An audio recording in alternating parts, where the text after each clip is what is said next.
சக்தி சாமம் எனக்கு வந்து ரொம்ப நாளாக 10 வருஷமா கையை திருப்பூருங்க பாகியலட்சுமிங்க பேர். எங்கள் வீட்டுக்கார பேர் ராஜேந்திரங்க. எனக்கு கையெல்லாம் ரொம்ப வெடிச்சிருச்சுங்க. அப்படி பாரம்பரமாக வெடிச்சு அது எனக்கு கையை மூடவே முடியாது.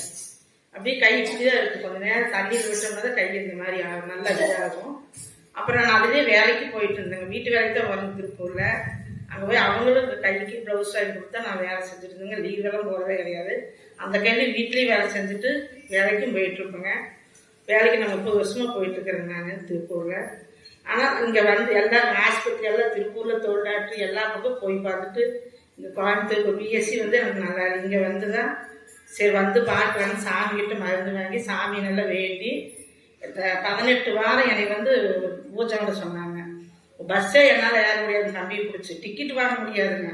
இவர் ஒரு ட்ரிப்பு தான் இவர் வந்தாருங்க. அப்புறம் 18 வாரம் நான் விடாமல் வெள்ளிக்கிழமை காலையில் அங்கே 7 மணிக்கு பஸ் ஏறி இங்கே வந்துடுவேங்க. பஸ்ஸில் டிக்கெட்டே வாங்க முடியாது, பையை தூக்க முடியாது. அப்படியே எண்ணெய் கையில் எண்ணெய் இருக்கும், இல்லைன்னு ஈரம் மட்டும் இருக்கணுங்க. நான் அப்படியே வந்து 18 வாரம் இங்கே வந்தேங்க. எனக்கு ஒரு பொண்ணு, அந்த பொண்ணுக்கு வந்து ராகி இது இருந்ததுனால சாமிக்கு வந்து பூஜை பண்ணிட்டுங்க.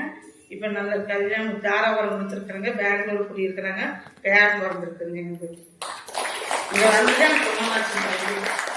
இவங்க எல்லாருமே இன்னுமே எல்லாம் கேட்டுட்டு தான் இருக்கிறாங்க. ரைட் இருந்தது எப்படி நல்லா ஆச்சுன்னு நான் சொல்லிட்டு தான் இருக்கிறேங்க எல்லாத்துக்கிட்டையும். எனக்கு அங்கே போய் தான் கையும் நல்லா ஆச்சு அப்படின்னு சொல்லிங்க. எங்களுக்கு இங்கே வந்து பரவாயில்லைங்க. நான் நல்லா கை நல்லா இருக்குதுங்க.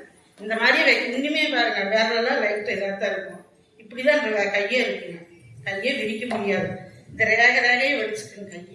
கையை ரத்தமாக வருங்க. கைக்கு உர போட்டே தான் வேலை செய்வேன். வீட்டு வேலை அத்தனை வேலையும் செய்வேன். நானே தான் செய்வேங்க. நான் அதுக்கு நான் வேலைக்கெல்லாம் போகாமல் இருக்கலைங்க. கோயில் 18 வாரம் விடாமல் வந்துட்டே தான் இருந்தது. சாமி சொன்ன மாதிரியே தான் செஞ்சேங்கல்ல. அவங்ககிட்ட மருந்து வாங்கி சாப்பிட்டு எனக்கு இப்போ கை நல்லா இருக்குங்க. பொண்ணுக்கு மருந்து கொடுத்தாங்க. அப்புறம் இப்போ பையன் பேரம் பிறந்திருக்குங்க. 8-9 மாதம் ஆச்சுங்க. பெங்களூர் இருக்கிறேன். ஓம் சக்தி நாகசக்தி வராது கணக்கு.